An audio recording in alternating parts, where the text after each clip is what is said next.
Le 2 novembre 2025, une commémoration a brusquement changé de ton.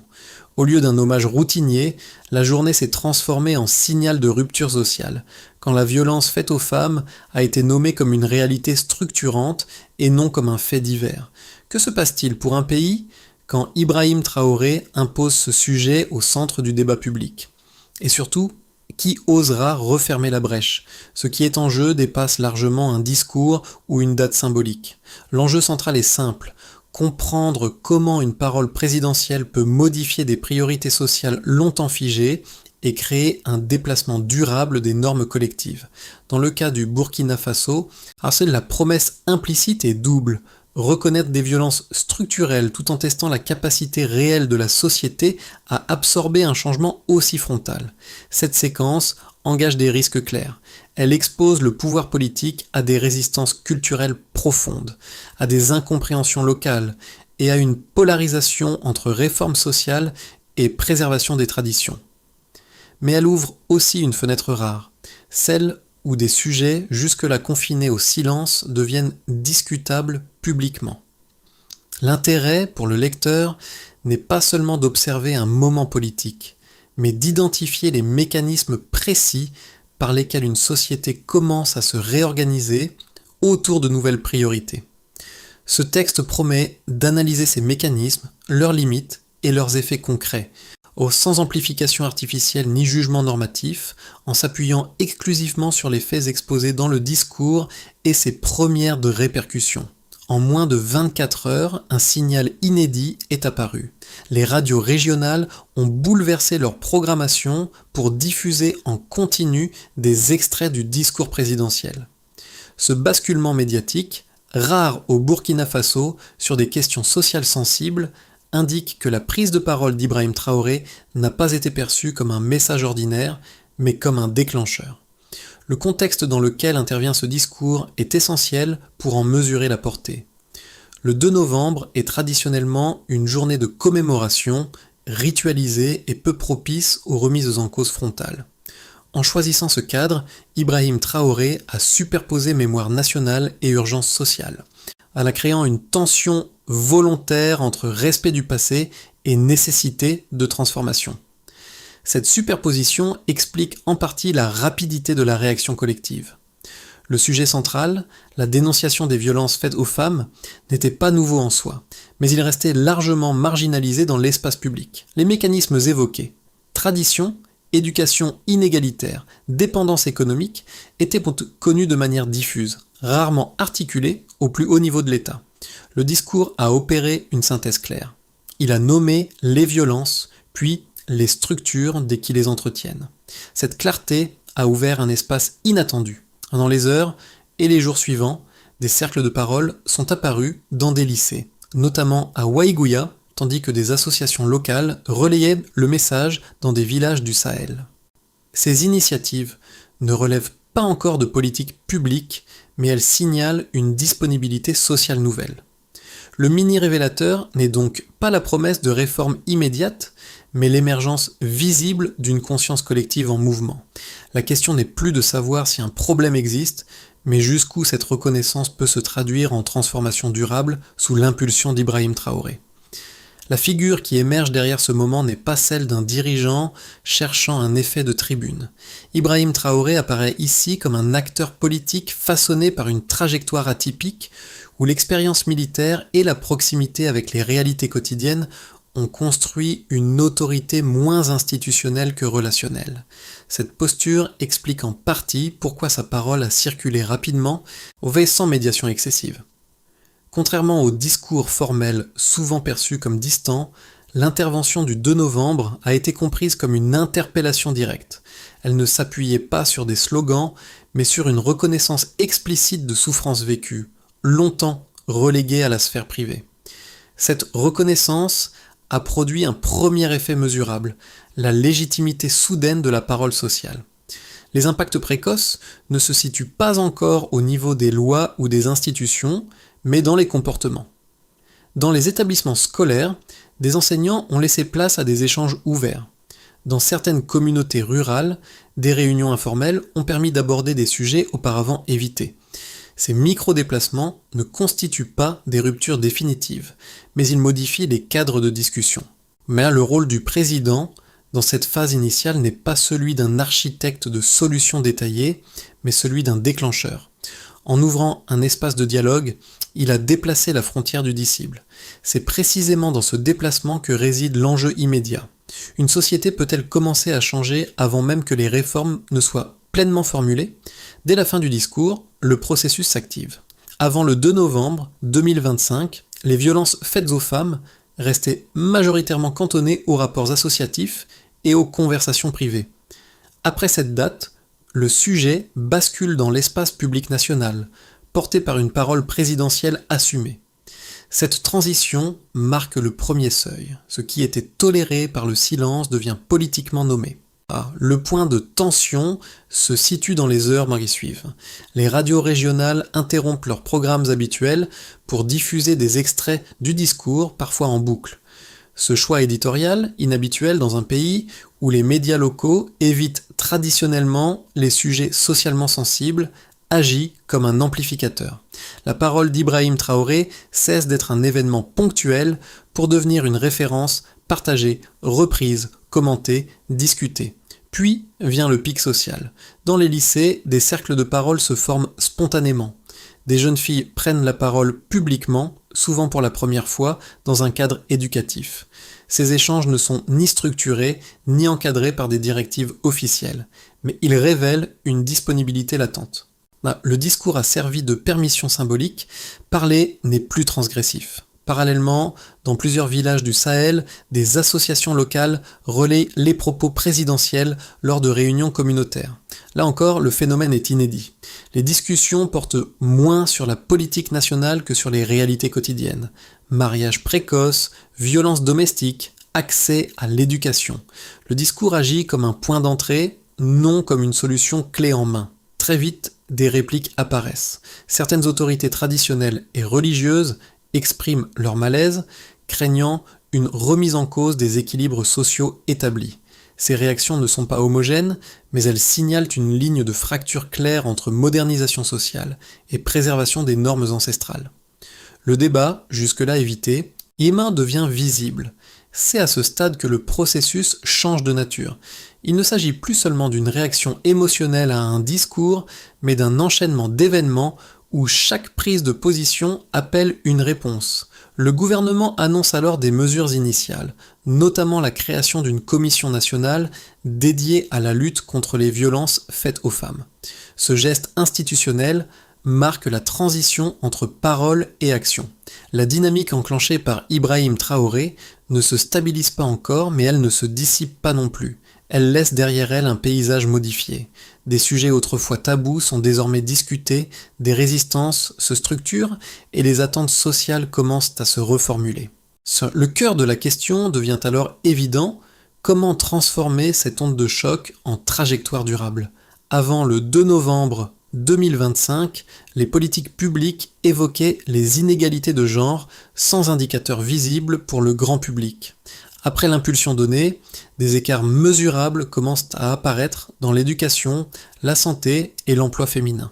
Ce passage du constat diffus à des résultats chiffrés ne signifie pas une résolution complète, mais il fournit un premier cadre d'évaluation, indispensable pour dépasser le registre symbolique. D'abord, l'éducation. Dans les zones rurales, la scolarisation des filles progresse de manière marquée sur la période récente, avec une hausse annoncée de 25% dans le secondaire. Ce chiffre ne décrit pas seulement une augmentation d'effectifs, il reflète un changement de comportement des familles, souvent réticentes à investir dans l'éducation des filles. L'ouverture de nouvelles écoles et l'instauration de bourses ciblées ont réduit la distance matérielle et sociale à l'école, transformant une possibilité abstraite en option concrète. Ensuite, la santé maternelle.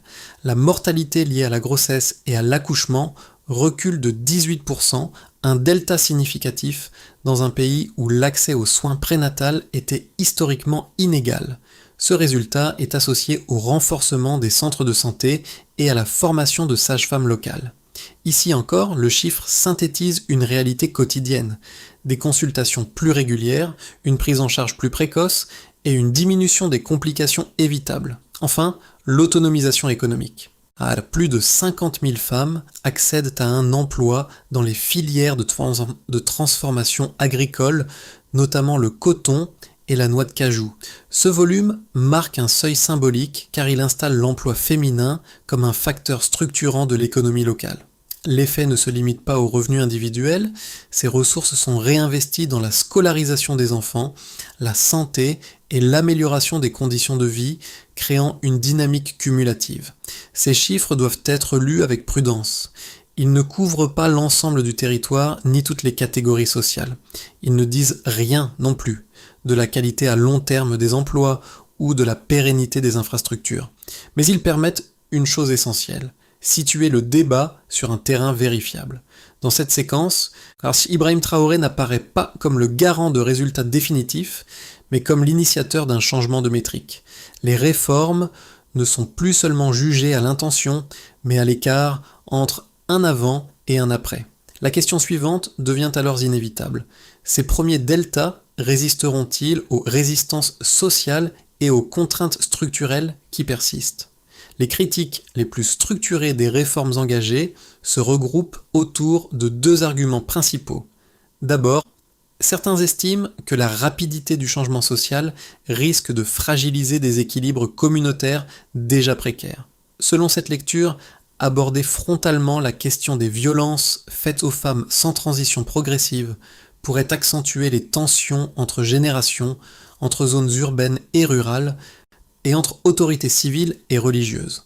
Le risque avancé est celui d'un rejet défensif, susceptible de neutraliser les effets positifs recherchés. Ensuite, d'autres mettent en doute la durabilité des résultats observés. Les chiffres évoqués, hausse de la scolarisation, baisse de la mortalité maternelle, création d'emplois, seraient, selon cette critique, le produit d'une mobilisation exceptionnelle à court terme. Sans ancrage culturel profond, ces avancées pourraient s'éroder dès que l'attention politique ou médiatique se déplacera vers d'autres priorités. Ces deux objections reposent sur des inquiétudes réelles. Les sociétés où les normes sociales sont fortement enracinées évoluent rarement par ruptures nettes. Ignorer ce fait serait confondre volontarisme politique et transformation effective. Cependant, les éléments disponibles permettent de nuancer ces craintes. D'une part, les premiers changements observés ne se limitent pas à des injonctions venues du sommet. Les cercles de parole dans les écoles, les réunions communautaires et l'implication d'associations locales indiquent une appropriation partielle par la base sociale. Cette diffusion horizontale réduit le risque d'un rejet massif, même si elle ne l'élimine pas. D'autre part, la présence d'indicateurs mesurables introduit une contrainte nouvelle dans le débat public, une baisse de la mortalité maternelle ou une hausse durable de la scolarisation des filles ne peuvent être effacées sans coût politique et social. Elles créent des attentes concrètes, difficiles à ignorer à long terme. Dans ce cadre, le rôle d'Ibrahim Traoré n'est pas de forcer une adhésion immédiate, mais de maintenir une trajectoire suffisamment lisible pour que les résistances puissent être intégrées, discutées et parfois contournées. La tension entre prudence culturelle et urgence sociale demeure, mais elle devient un objet de débat explicite plutôt qu'un frein silencieux.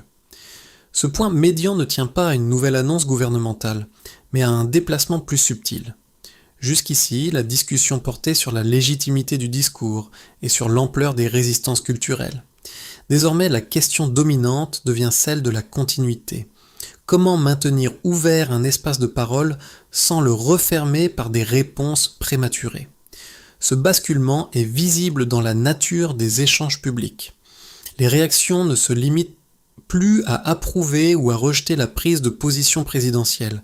Elles interrogent la mise en œuvre dans le rythme et les priorités. Cette évolution indique que le discours du 2 novembre a cessé d'être perçu comme un événement isolé pour devenir un point de référence durable. Ibrahim Traoré se trouve alors dans une position intermédiaire délicate. Il n'est plus seulement celui qui a déclenché la discussion, mais pas encore celui qui en contrôle pleinement les effets. Cette zone grise est déterminante. Trop d'accélération risquerait de cristalliser les oppositions. Trop d'attentisme pourrait dissiper l'élan initial. Ce moment révèle surtout une chose, la transformation engagée ne dépend plus uniquement du sommet de l'État. Elle commence à se jouer dans les arbitrages quotidiens des institutions, des communautés et des individus. La trajectoire n'est pas encore fixée, mais elle est devenue collective. À partir de là, il essaie que les conséquences concrètes cessent d'être hypothétiques et commencent à toucher des groupes identifiables de la société burkinabé. Pour l'administration publique, les effets se manifestent d'abord par une redéfinition des priorités. Les ministères concernés sont contraints d'intégrer la lutte contre les violences faites aux femmes comme un axe transversal, et non plus comme un dossier marginal. Cette intégration modifie les calendriers, les arbitrages budgétaires et les indicateurs de performance. Elle crée aussi une pression nouvelle, chaque retard devient visible, chaque incohérence exposée. Pour le secteur économique, en particulier les filières agro-industrielles, l'impact est plus pragmatique. L'entrée massive des femmes dans les usines de transformation du coton et de la noix de cajou répond à un besoin de main-d'œuvre tout en stabilisant des revenus locaux. Les entreprises locales constatent un effet indirect. Une main-d'œuvre plus régulière, une baisse de l'absentéisme lié aux contraintes familiales et une circulation accrue de revenus dans les zones rurales. Pour les femmes, les LOS et les familles, les conséquences sont à la fois immédiates et cumulatives. L'accès à l'emploi et aux soins modifie l'équilibre domestique. Les revenus féminins sont souvent réinvestis dans l'éducation des enfants et dans la santé, renforçant la résilience familiale. La baisse de la mortalité maternelle n'est pas qu'un indicateur sanitaire. Elle transforme la perception du risque et de la valeur de la vie des femmes. Pour les communautés locales et la région du Sahel, enfin, l'effet est plus diffus mais potentiellement structurant. Les débats publics, même conflictuels, réduisent progressivement le caractère tabou de certaines pratiques. Les associations locales gagnent en légitimité et les réseaux communautaires deviennent des relais de politique sociale. Cette dynamique pourrait influencer d'autres pays confrontés à des défis similaires. Dans l'ensemble, ces effets ne constituent pas encore une transformation achevée. Ils dessinent cependant une trajectoire claire, celle d'un déplacement progressif des normes sociales soutenues par des résultats observables. Ibrahim Traoré n'est plus seulement associé à un discours inaugural, mais à une série de conséquences concrètes qui redéfinissent les attentes vis-à-vis de l'État et de la société. Donc, à court et moyen terme, l'évolution de cette dynamique peut être envisagée selon 3 trajectoires distinctes, chacune dépendant du rythme d'exécution des réformes et de la capacité de la société à absorber le changement. Une première trajectoire serait celle d'une progression continue mais maîtrisée. Les politiques engagées se consolident sans accélération brutale. La scolarisation des filles poursuit sa hausse, les infrastructures de santé se stabilisent et l'emploi féminin progresse par paliers.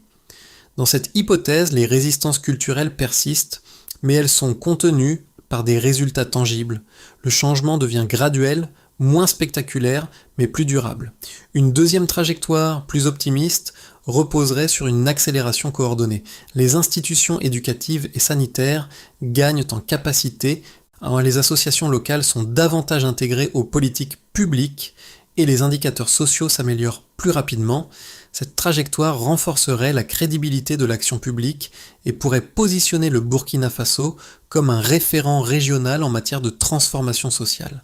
Toutefois, elle exige une gestion fine des tensions, sans quoi l'effet de rejet pourrait s'intensifier. Enfin, la trajectoire la plus fragile se dessinerait si un ralentissement marqué s'imposait. Si les oppositions sociales s'organisent plus fortement, si les ressources financières se contractent ou si l'attention politique se détourne, les réformes risquent de perdre leur cohérence. Les avancées mesurables pourraient alors stagner, voire reculer, alimentant la défiance et la fatigue sociale.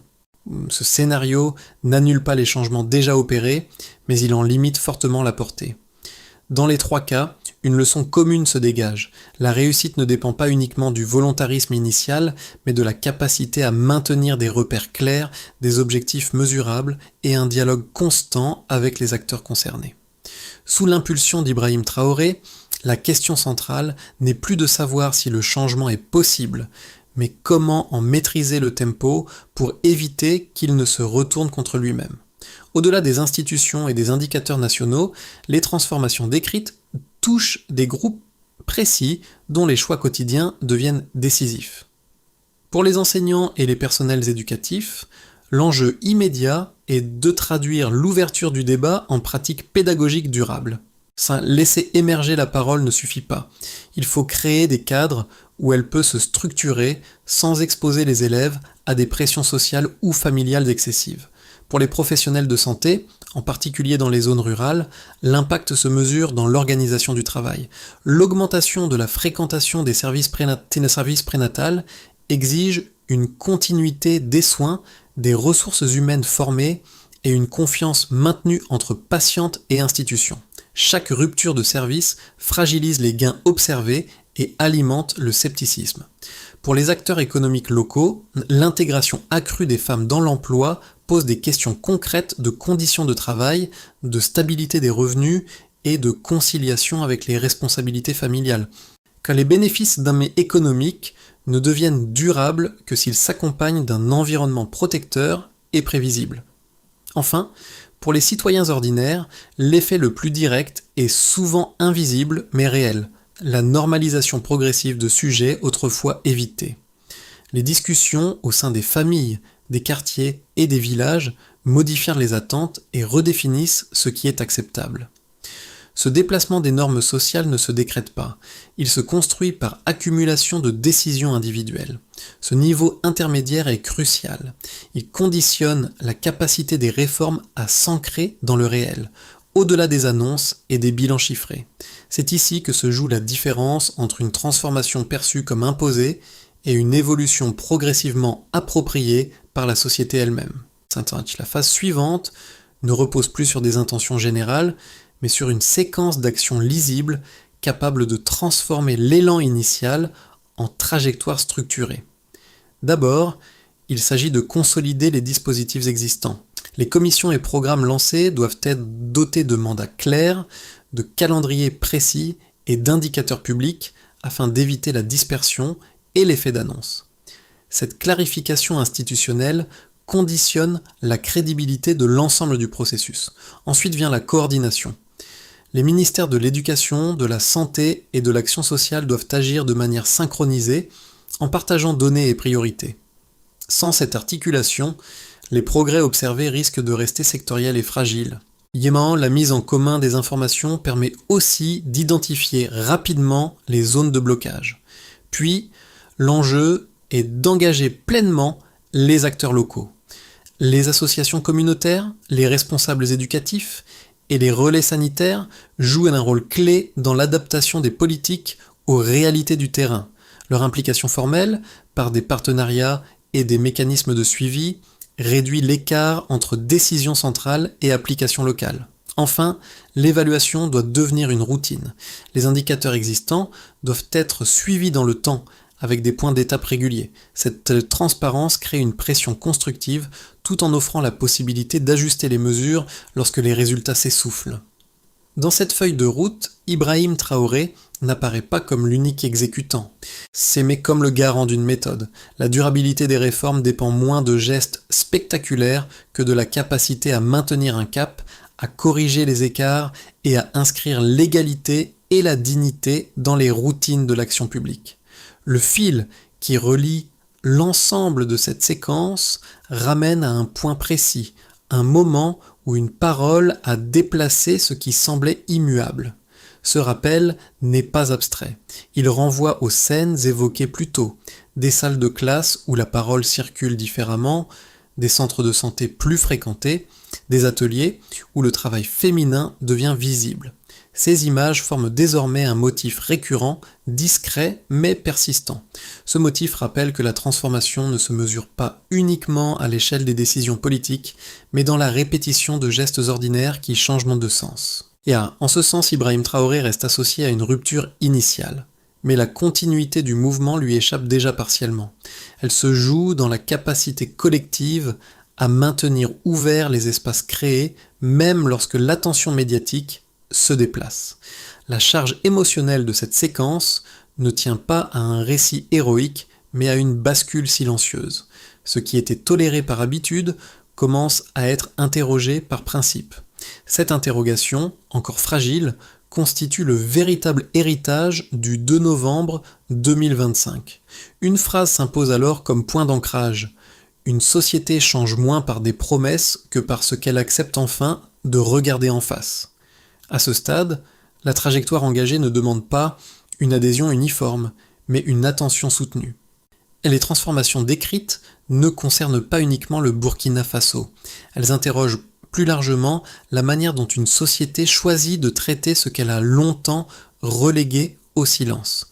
En observant cette séquence, chacun peut reconnaître des dynamiques familières, la tension entre tradition et changement, entre parole publique et pratiques quotidiennes. L'expérience en cours rappelle que les réformes sociales ne se jouent pas uniquement dans les textes ou les chiffres, mais dans la capacité collective à maintenir le dialogue lorsque l'émotion initiale retombe. Le rôle d'Ibrahim Traoré dans cette perspective a été d'ouvrir une brèche. La suite dépend désormais de la manière dont cette ouverture est habitée, débattue et transmise. La question finale reste volontairement ouverte. Comment une société peut-elle préserver l'élan d'un moment fondateur sans le figer ni le diluer? Et jusqu'où sommes-nous prêts, individuellement et collectivement, à accompagner des changements qui interrogent nos propres repères?